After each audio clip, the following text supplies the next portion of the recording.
नमस्कार and welcome to curiously education. दोस्तों, you watching current affairs analysis. मैं हूं प्रशांत मावानी। हमारे टेबल पर हैं तमिलनाडु की मैन्युफैक्चरिंग की जो एक ताकत है, ये हमारे दूसरे राज्यों के लिए कैसे एक बहुत बड़ा लेसन साबित हो सकती है। We are going to talk about this topic. फिर हम बात करने वाले हैं पोटस के बारे में। जिस प्रकार से टैरिफ्स जो हैं, इसका दुरुपयोग किया है यूएसए की सरकार ने, तो यूएसए की ही एक कोर्ट ने इस पर एक स्टैंड लिया है। We are going to talk about early childhood education, बहुत ही इंपॉर्टेंट कॉन्सेप्ट है। फिर जो 5th जनरेशन फाइटर जेट हैं, इनके प्रोडक्शन को लेकर एक बहुत बड़ी खबर आई थी, जिसको हमने कल डिस्कस किया था। आज हम इसी विषय को एक अलग एंगल से देखने वाले हैं। But first of all, I would like to start today's discussion with this incident that took place near the coast of Kochi. एक जहाज जो है वो डूब गया। So what are the environmental and economic implications of the MSC Elsa 3। ये MSC जो है ये कंपनी का नाम है, और इल्सा 3 जो है ये इस जहाज का नाम है जो डूब गया। So this MSC ILSA 3 incident for India's maritime security and coastal ecosystem discuss। 640 जितने कंटेनर्स थे। 24 मई का ये इंसिडेंट है। कोची के नजदीक ये जहाज जो है ये डूब गया। तो इसकी वजह से बहुत बड़े एनवायरमेंटल और इकोनॉमिक रिस्क्स जो हैं वो क्रिएट हुए हैं। अब दोस्तों, आपको यह सोचना है कि यह विषय इंपॉर्टेंट क्यों है, क्यों हमें इसके बारे में चर्चा भी करनी चाहिए। वाई? बिकॉज कोची कहां पर है? केरला। कोची के नजदीक ये इंसिडेंट हुआ है, लेकिन ये जो जहाज है ये निकला था कहां से? एक बहुत बड़ा ट्रांसशिपमेंट का पोर्ट। याद है ना आपको? कुछ समय पहले हमने इस पर एक विस्तार से चर्चा की थी। तो हमारे यहां पर तो ट्रैफिक और ज्यादा बढ़ने वाला है। मदरशिप्स का ट्रैफिक बढ़ेगा, इस प्रकार के जहाजों का ट्रैफिक बढ़ेगा, तो हमारी प्रिपेयर्डनेस जो है वो उस लेवल की होनी चाहिए। अब सबसे डेंजरस बात जो है वो ये है कि ये जो शिप है, इसमें जैसे मैंने आपको बताया 640 कंटेनर्स थे।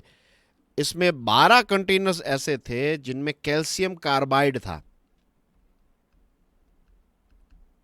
कैल्शियम कार्बाइड एक बहुत ही हजार्डियस मटेरियल है ये। इसी के साथ इसमें एक कंटेनर ऐसा था जिसमें रबर सॉल्यूशन था। अब रबर सॉल्यूशन वाला कंटेनर डूब गया तो सी वाटर के साथ इसका रिएक्शन स्टार्ट हो गया, और इस रिएक्शन की वजह से केरला के कोस्ट्स पर आपको प्लास्टिक पैलेट्स जो हैं वो देखने को मिल रहे हैं, यानी कि डैमेज ऑलरेडी स्टार्ट हो चुका है। As far as I know, अभी कैल्शियम कार्बाइड वाला जो ये 12 कंटेनर्स जो हैं, तो इनका रिएक्शन अभी स्टार्ट नहीं हुआ है। अगर ये होता है तो नुकसान और ज्यादा और भयंकर हो सकता है। इतना ही नहीं, ऑयल की अगर हम बात करें तो 365 टन जितना हेवी फ्यूल ऑयल इस कंटेनर में था। 60 टन जितना ऑयल तो डीजल जो है वो शिप की टैंक में है, और ये शिप जो है ये डूब चुका है। तो यू कैन इमेजिन कि दूसरे देशों से ये सारे कंटेनर्स आते हैं, ये सारे जहाज आते हैं, और शिपिंग इंडस्ट्री में ये एक रियलिटी है कि बहुत सारे ऐसे पोर्ट्स हैं जहां पर उतना अच्छा सुपरविजन नहीं किया जाता है। अब गलतियां वो करते हैं और भुगतते हैं हम। So the incident highlights global challenges in container safety and oversight.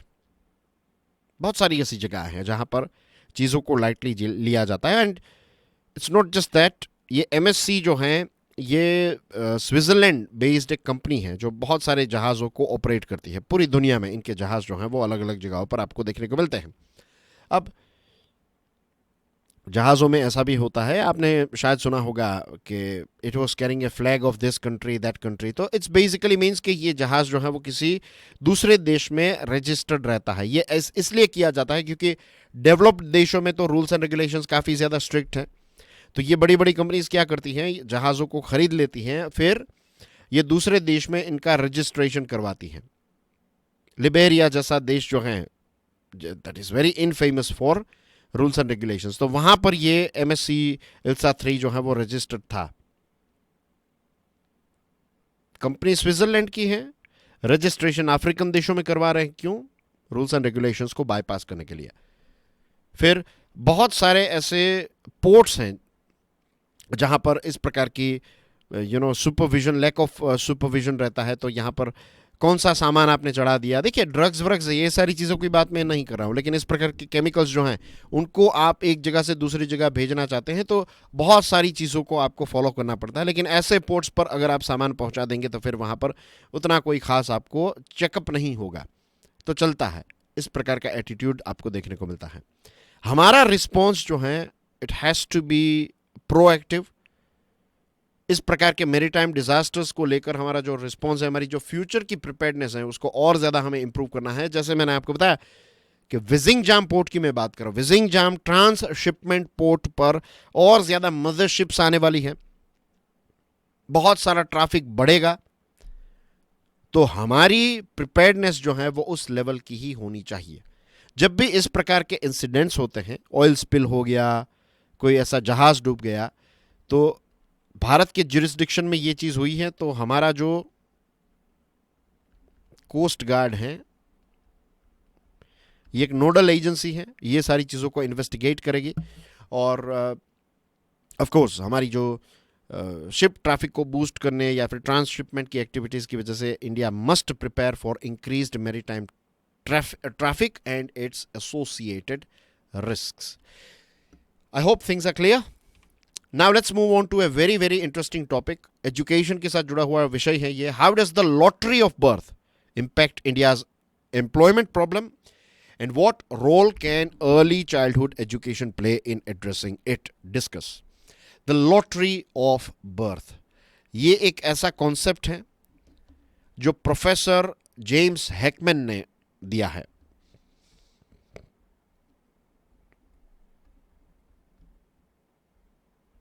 Professor James Hackman, उन्होंने एक कोट कहा है, some kids win the lottery at birth, for far too many don't.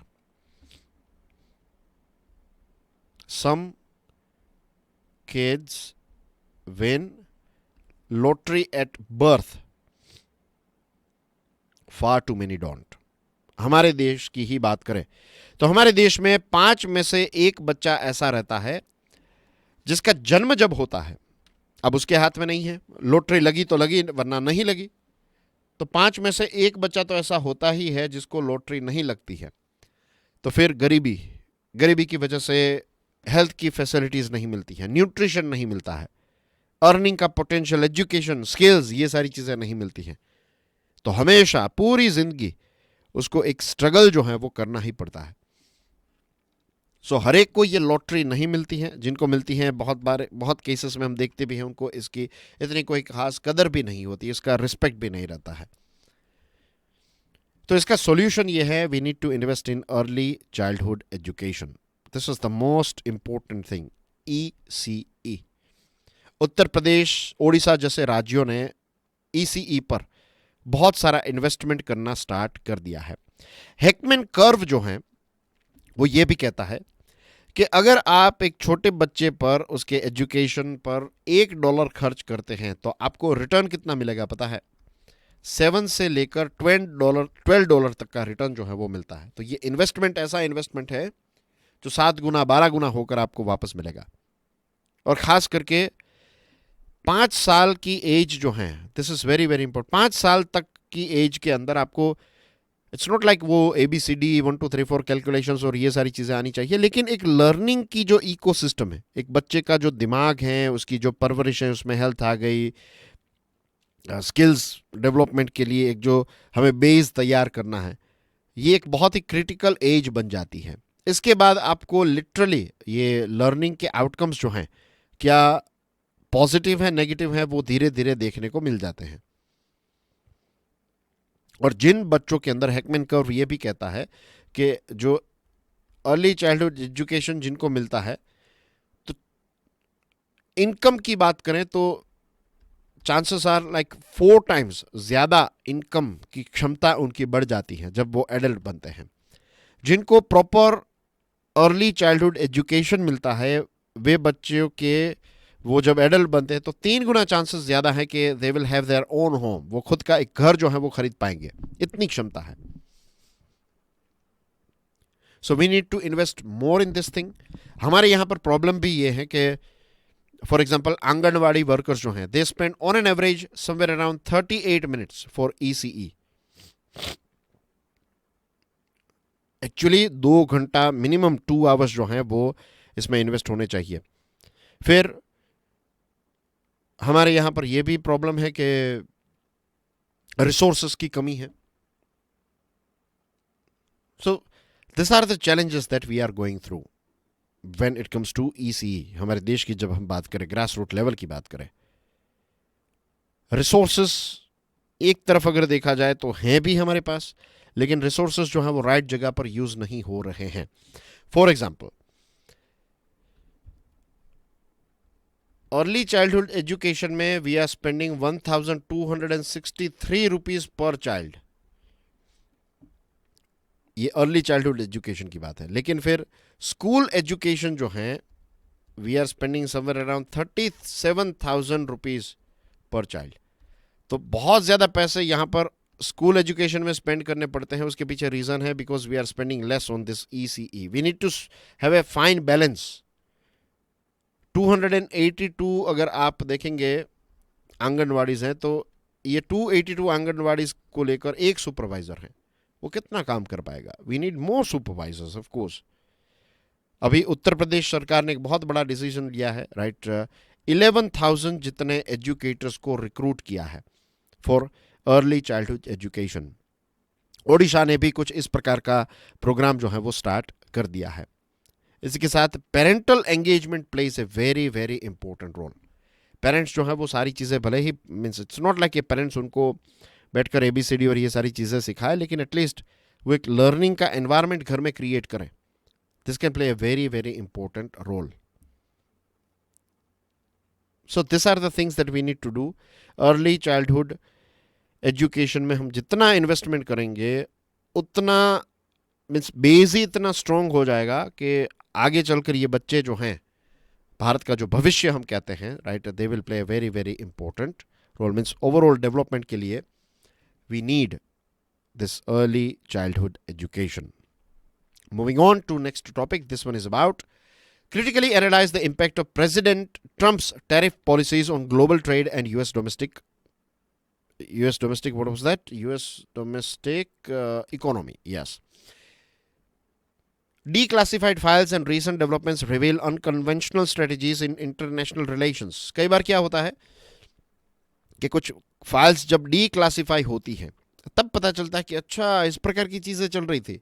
एक प्रोजेक्ट टकाना चल रहा था.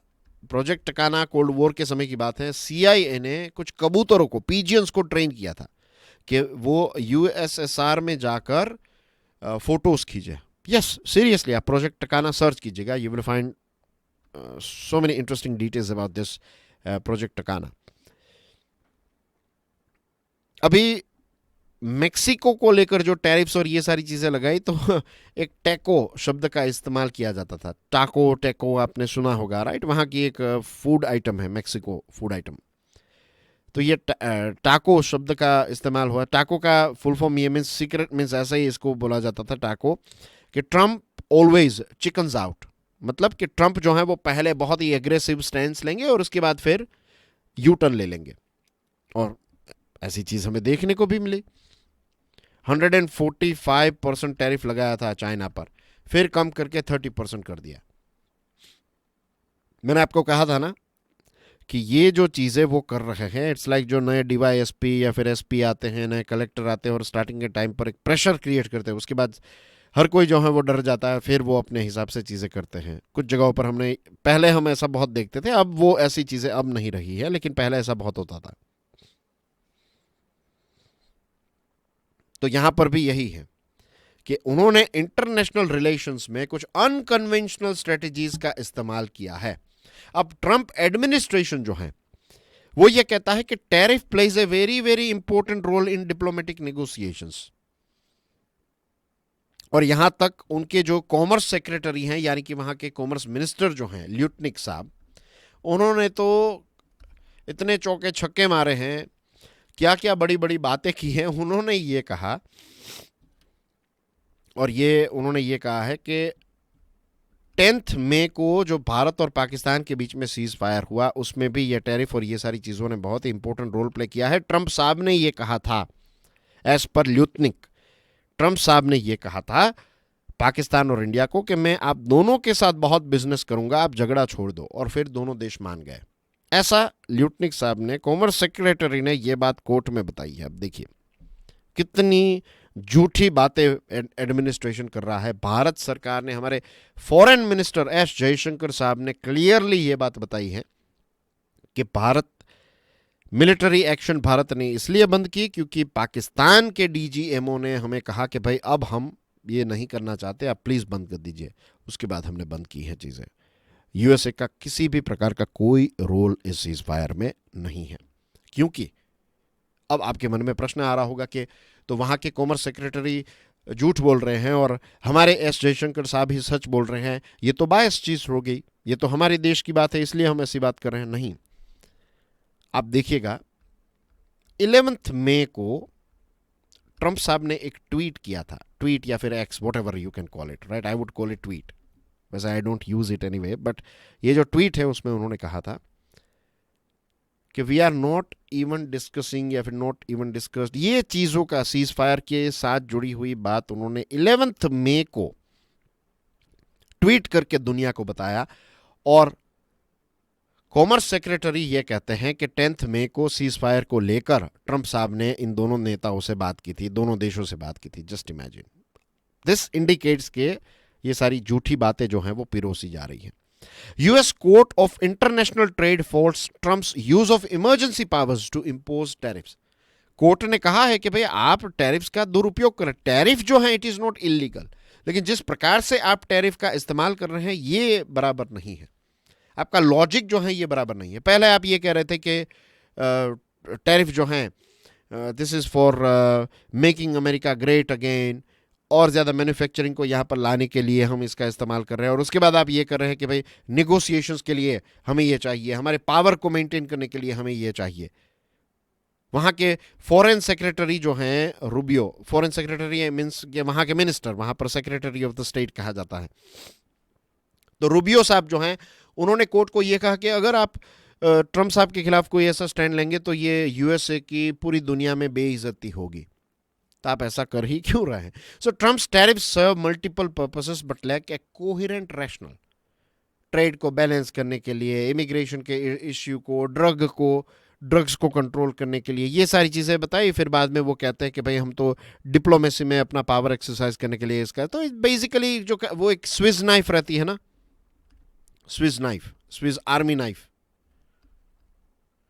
जिसमें आपको सारी चीज़ें, नेल कटर भी हैं उसमें, छुरी भी हैं, सीजर भी हैं, वैसे ही टैरिफ को वो अलग अलग चीज़ों के लिए इस्तेमाल कर रहे हैं। This is not how it works, ये लॉजिकल बात नहीं है। The future of Trump's tariff policies depends on resolving the legal and strategic inconsistencies. अभी ये लीगल इश्यू जो है वो चलेगा, क्योंकि अभी कोर्ट ने जो स्टैंड लिया है ट्रंप सरकार के ये टैरिफ को लेकर, कोर्ट ने एक स्टैंड लिया, तो इसको हायर लेवल पर अपील पर ये सरकार जाएगी, ट्रंप सरकार। देखते हैं आगे इसमें क्या होता है।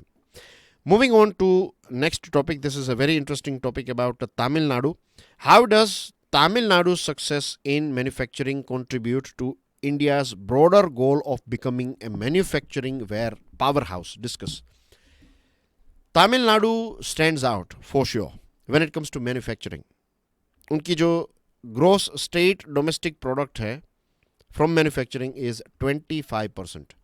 भारत सरकार ने जब मेक इन इंडिया को लॉन्च किया तो टारगेट ये था कि 2025 तक जो हमारे देश की जीडीपी है उसमें 25% कंट्रीब्यूशन जो है वो मैन्युफैक्चरिंग का होगा। आज कितना है? 16% है। 14-15% के आसपास हुआ करता था, आज भी 16% ही है। तमिलनाडु में आपको Foxconn, Samsung, Hyundai, TVS motor, ये सारी कंपनीज जो हैं इनका घर तमिलनाडु में है। 50,000 से ज़्यादा लोग एप्पल की सप्लाई चेन में काम करते हैं। जो फेंग टे फैक्ट्री है जो नाइकी के जूते बनाती हैं, तो उसमें कुछ 37,000 जितने लोग जो हैं वो काम कर रहे हैं। ये सारी चीज़ें जब हम देखें तो लगता है कि Tamil Nadu is unbeatable. Tamil Nadu exports में काफी आगे हैं। एक अगर आप नॉन ऑयल एक्सपोर्ट्स को देखें तो तमिलनाडु का जो कंट्रीब्यूशन है दैट इज 15% इन इंडिया। 6% से टोटल जो पॉपुलेशन है उससे 6% से कम पॉपुलेशन तमिलनाडु में है, लेकिन नॉन ऑयल एक्सपोर्ट जो है हमारे देश का उसका 15% जो है वो ये राज्य कंट्रीब्यूट करता है। इलेक्ट्रॉनिक्स जो है इसका 41% प्रोडक्शन तमिलनाडु में होता है। फुटवेयर का 38% फुटवेयर फ्रॉम तमिलनाडु। ऑटो और ऑटो कंपोनेंट्स की बात करें तो 45% तमिलनाडु में। यू सी, और पर कैपिटा जीडीपी को देखें तो ये थर्ड हाईएस्ट है। इसके आगे आई थिंक तेलंगाना है और कर्नाटका है, बिकॉज ये दो राज्य ऐसे हैं जो आईटी सर्विस सेक्टर में काफ़ी ज़्यादा आगे हैं, तो इसकी वजह से ये दोनों राज्य हैं। वरना डायरेक्टली मैन्युफैक्चरिंग की बात करें तो नंबर 1 पर तमिलनाडु ही आता है। पर कैपिटा जीडीपी में थर्ड हाईएस्ट है in larger states of course. हमेशा से एक प्रोएक्टिव स्टेप उठाए हैं तमिलनाडु की सरकार ने। तमिलनाडु की सरकार ने क्या किया, एक सिपकोट लॉन्च किया। सिपकोट, और ये आजकल की बात नहीं, सिपकोट यानी कि state industries promotion corporation of Tamil Nadu, SIPCOT. ये 1971 से उन्होंने डेवलप किया है। इंडस्ट्रियल पार्क्स बनाना स्टार्ट किया, रोड्स बनाने स्टार्ट किए, ऐसा इंफ्रास्ट्रक्चर क्रिएट किया कि आपकी कंपनी जो है वो डायरेक्टली यहाँ पर प्लग एंड प्ले कर सकती है। आपको फैक्ट्री डालनी है, सारी चीज़ें होगी, पानी की पाइपलाइन होगी, गटर्स होंगी, इलेक्ट्रिसिटी होंगी, सारी चीज़ें होगी। बहुत ही कम समय के अंदर you can start your factory. तो इस प्रकार का एक इकोसिस्टम पहले से ही उन्होंने बनाकर रखा है। चेन्नई, टुटिकोरिन, ये सारी जगहों पर आप जाएंगे तो वहाँ पर रोड्स काफ़ी अच्छे हैं, इंडस्ट्रियल एस्टेट्स काफ़ी अच्छे हैं, पोर्ट्स में काफ़ी अच्छा इन्वेस्टमेंट करके रखा है। और चेन्नई, कोयम्बतूर, तिरुपुर, ये कुछ ऐसी जगह हैं जहां पर इंजीनियरिंग, ऑटोमोबाइल्स, टेक्सटाइल्स के अलग अलग क्लस्टर्स आपको देखने को मिलते हैं। इंडस्ट्रियल क्लस्टर्स बनाकर रखे हैं। एक गाइडेंस तमिलनाडु नाम की सेवा भी वहां पर चल रही है। ये एक ऐसी सर्विस है जो अगर आप इन्वेस्टर हैं तो आपको सारी चीज़ें पूरा प्रॉपर हैंड होल्डिंग, सिर्फ ऐसा नहीं बातें होगी, आपने फैक्ट्री स्टार्ट कर दी उसके बाद भी अगर कोई प्रॉब्लम्स हैं तो उसमें सरकार इन्वॉल्व होकर आपके प्रॉब्लम को सॉल्व करने का काम करेगी। क्लियरेंसेस जो है वो जल्दी दी जाते हैं, कोई ग्रीवियंसेस हैं तो फटाफट सोल्व किया जाता है। सैमसंग का ही अगर हम केस देखें तो सैमसंग में जो स्ट्राइक और ये सारा इश्यू हुआ ना, तो सरकार एक्टिवली इसमें इन्वॉल्व हुई, तमिलनाडु की सरकार, प्रॉब्लम सॉल्व कर दिया। सैमसंग इतनी खुश हो गई कि सैमसंग ने और ज़्यादा पैसे तमिलनाडु में इन्वेस्ट किए।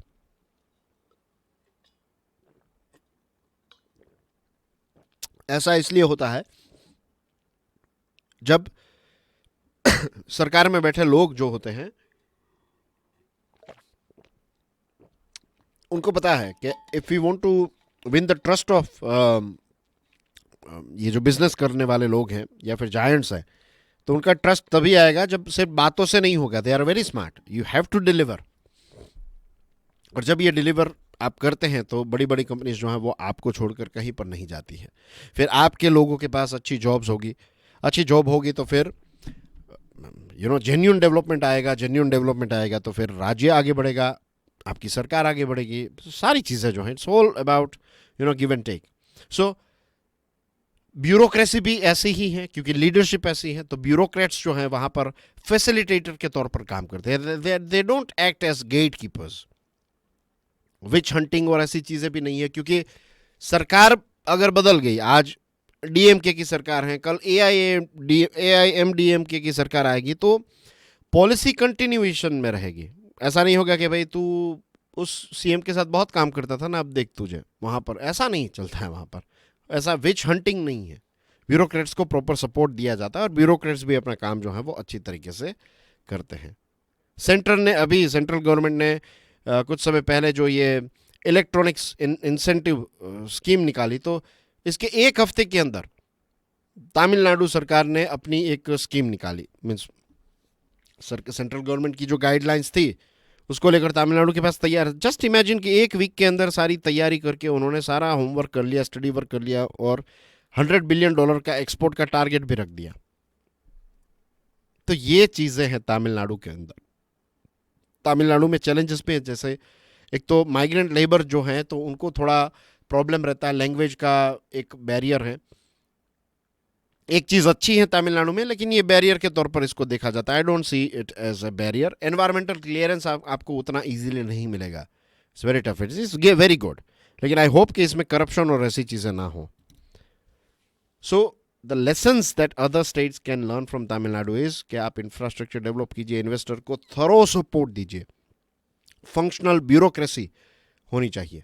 ये जब विजन होगा और ये एक हेल्थी कंपटीशन मीन्स बाकी के राज्य तमिलनाडु से ये सीख सकते हैं और बाकी के राज्य जो हैं वो एक दूसरे के साथ जब हेल्थी कंपटीशन करेंगे तब जाकर ये 25% जो हमारे जीडीपी का मैन्युफैक्चरिंग से हमें जनरेट करना है वो हम कर पाएंगे, वरना ये चीज़ कभी पॉसिबल नहीं होगी। Right, moving on to last topic of the day, how does India's new approach to AMCA program reflect a shift in defense procurement strategies? Discuss. AMCA, fifth generation fighter jets 2035 तक add हो जाए, indigenously हम इसको develop करें, इस चीज़ को लेकर सरकार ने स्टेप्स उठाना स्टार्ट कर दिया है। India is strengthening it's defence capabilities through a mix of indigenous development and strategic imports. Russia से S-400 मिसाइल्स हमने इंपोर्ट की, रफाल हमने इंपोर्ट किए, यूएस और इसराइल से भी बहुत सारी चीज़ें हम इंपोर्ट करते हैं। ये सारी चीज़ें जो हैं G2G यानी कि गवर्नमेंट टू गवर्नमेंट डील्स होती हैं। यूएस से जो है वो हमारा की डिफेंस पार्टनर बनता जा रहा है। लगभग हमारे देश की 10% जितनी आइटम्स हम वहां से मंगवा रहे हैं when it comes to defence sector.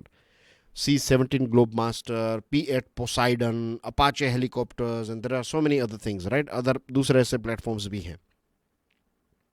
लेकिन यूएसए जो है वो टेक्नोलॉजी को ट्रांसफर करने को लेकर उतना ज़्यादा उत्सुक नहीं रहता है, लोकल प्रोडक्शन में उतना ज़्यादा नहीं मानता है। अभी जो M777 की डील हुई है, M777, इस डील में मेक इन इंडिया की बात है, लेकिन फिर टैक्स और रेगुलेटरी हर्डल्स काफ़ी ज़्यादा देखने को मिले। दिस इंडिकेट्स कि हम मेक इन इंडिया या फिर यहाँ पर मैन्युफैक्चरिंग करना चाहते हैं, लेकिन उसके साथ जुड़ी हुई दूसरी चीज़ें कि जीएसटी कितना लगेगा, नहीं लगेगा, एग्जेम्पशन देना है, तो ये सारी चीज़ें ग्रे एरिया में थी। ये M777 की जो डील है उसमें ये सारी चीज़ें जो हैं वो हमारे सामने आई हैं। तो लोकल प्रोडक्शन के लिए हमें हमारी तरफ से चीज़ों को अलाइन करना पड़ेगा। दूसरी चीज़, we have to insist to USA कि भाई आप यहाँ पर प्रोडक्शन कीजिए। फ्रांस और रशिया ने क्या किया, स्कॉर्पियन सबमरीन्स जो हैं ये मस्गाव डॉक के द्वारा बनाई गई। रशिया जो हैं वो ये सुखोई Su-30 MKI जो हैं, तो इसका प्रोडक्शन जो है ये HAL के द्वारा किया जा रहा है, हल के द्वारा किया जा रहा है। यूएसए अपने मिलिट्री प्लेटफॉर्म्स जो हैं वो इंडिया को उतना इजीली नहीं देता है। तो we need to tell USA कि देखिए हम साथ में प्रोडक्शन कर सकते हैं, और अभी ये स्ट्राइकर को लेकर, स्ट्राइकर ICVs और जेवलिन, ये चीज़ों को लेकर अभी जॉइंट प्रोडक्शन की बात जो है वो चल रही है। लेकिन एक जो रिलुक्टेंस है इसको त्यागना पड़ेगा यूएसए को। उसके लिए हमें यहाँ पर स्ट्रक्चरल रिफॉर्म्स करने पड़ेंगे, हमें अपने आप को रिकैलिब्रेट करके रखना पड़ेगा कि वहाँ से सारी चीज़ें जो है वो तुरंत आ जाए। फॉर एग्जांपल ये तमिलनाडु का जो हमने केस देखा, तो tax laws, bureaucracy, IT, intellectual property protection, ये सारी चीज़ें जो हैं ये हमारे यहाँ पर टॉप नॉच सारी चीज़ें सॉर्ट आउट होनी चाहिए कि यूएसए के पास कोई एक्सक्यूज़ ना रहे। We are a big customer, we are defence में भी यूएसए के साथ स्ट्रेटेजिक पार्टनरशिप है। तो we need to negotiate in such a way कि ये सारी चीज़ें हमारे यहाँ पर हों। टेक ट्रांसफ़र को लेकर यूएसए का जो रिलुक्टेंस है उसमें हमें उनको समझाना पड़ेगा, उस प्रकार से नेगोशिएशंस करने पड़ेंगे ताकि ये फिफ्थ जनरेशन फाइटर जेट या फिर दूसरे ऐसे जो हाई एंड प्रोग्राम्स हैं उनको और ज़्यादा बूस्ट मिले। So that's basically everything in today's discussion dear friends. Sundays को ये सीरीज़ ब्रेक रहता है, राइट, ये लेक्चर आपको संडेज को नहीं मिलता है, right. So now I will see you on Monday. Till then enjoy your studies, enjoy your weekend. God bless you all. Jai Hind.